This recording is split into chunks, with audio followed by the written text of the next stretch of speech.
Mr. Chairman, thank you for calling this markup. This markup today is indicative of what you and I have both tried to do, along with members of this committee on both sides of the aisle. It's working in a nonpartisan way to pass legislation that's important to the American people. So I thank you again for being a good partner in that effort.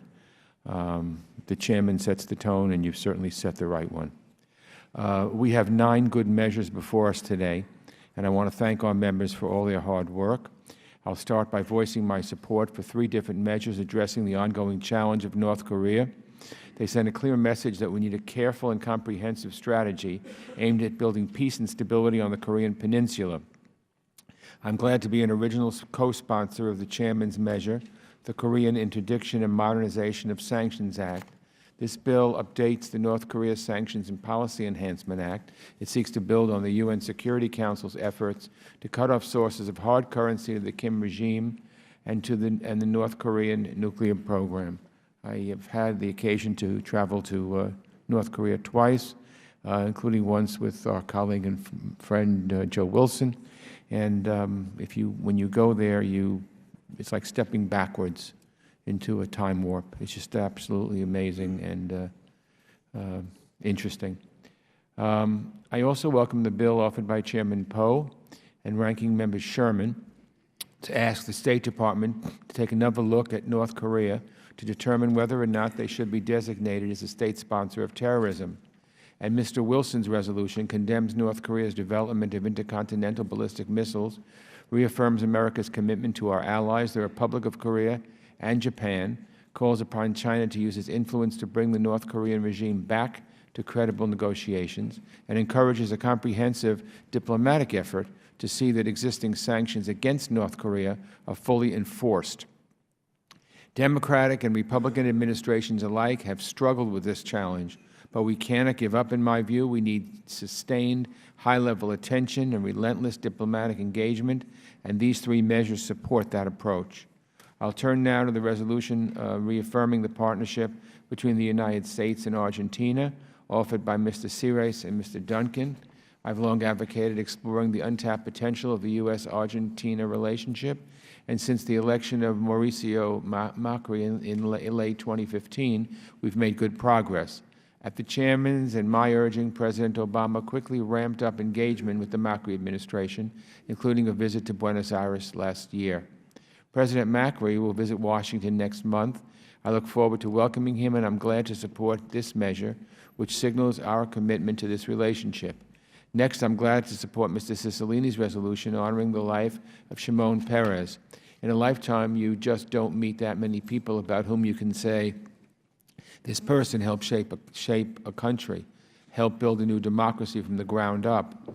That was true of Shimon Peres. He was a giant of Jewish history. He's a giant of history.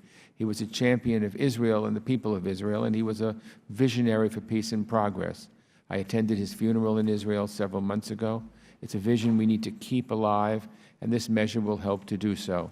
Moving on, I want to thank Congresswoman Torres for her work on Central America and for offering her resolution supporting the fight against corruption there. A big part of our work in recent years to get to the root cause of child migration from Central America has been supporting key figures across the region, particularly the Attorneys General in Guatemala, El Salvador, and Honduras, and the heads of the International Commission Against Impunity in Guatemala and the mission to support the fight against corruption and impunity in Honduras. This resolution underscores how important it is to maintain that support and signals that the United States stands with those who are committing to ending corruption in those countries.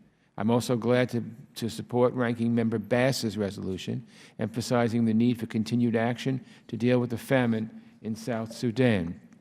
For more than 3 years of conflict, the government of South Sudan and the armed opposition have stood in the way of humanitarian assistance, leading to the man-made famine we see today.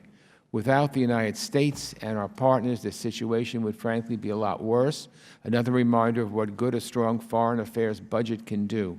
Still, nearly 5 million people are in desperate need of food assistance, and without intervention, that number will rise by another 500,000.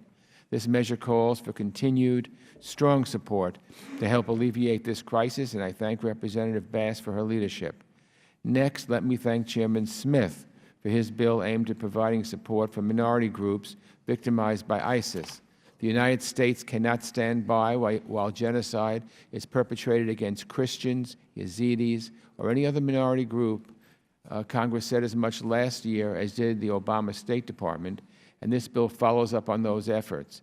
And I was glad to join Chairman Royce to reintroduce the Caesar Syria Civilian Protection Act last week to press for an end to that conflict. Lastly, I'm proud to co-sponsor a bill introduced by my friend from New York, Nita Lowey, the Combating European Anti-Semitism Act. We've seen an alarming resurgence of this ancient hatred both overseas and here at home, and we need to respond forcefully. This measure calls for continued and enhanced reporting on anti-Semitic incidents in Europe.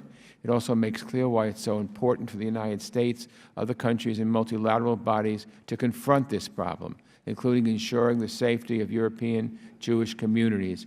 Before I conclude, Mr. Chairman, I'd like to reiterate my hope that this committee will soon take up 2 additional pieces of legislation dealing with Russia's criminal interference in last year's election. The Protecting Our Democracy Act would establish an independent commission to investigate this issue. Our country was attacked, our democracy is under threat, and too many questions remain unanswered about contacts between the President's campaign and Russian officials. I believe the issue is too important to let it get swallowed up by partisan politics. So let's get it out of Congress completely and turn this issue over to a nonpartisan body, just like we did after the 9/11 attacks. The bill to do that is in our committee's jurisdiction, and I hope we can act on it in the not-too-distant future. I'd also encourage the committee in the future to mark up the Secure Our Democracy Act, which I introduced with Mr. Connolly. This bill, nonpartisan on its face, would punish those responsible for interfering in our elections from overseas and send a strong warning to anyone thinking of doing so in the future. With that, Mr. Chairman, I yield back, and I think we have good measures on this markup today. Thank you, Mr.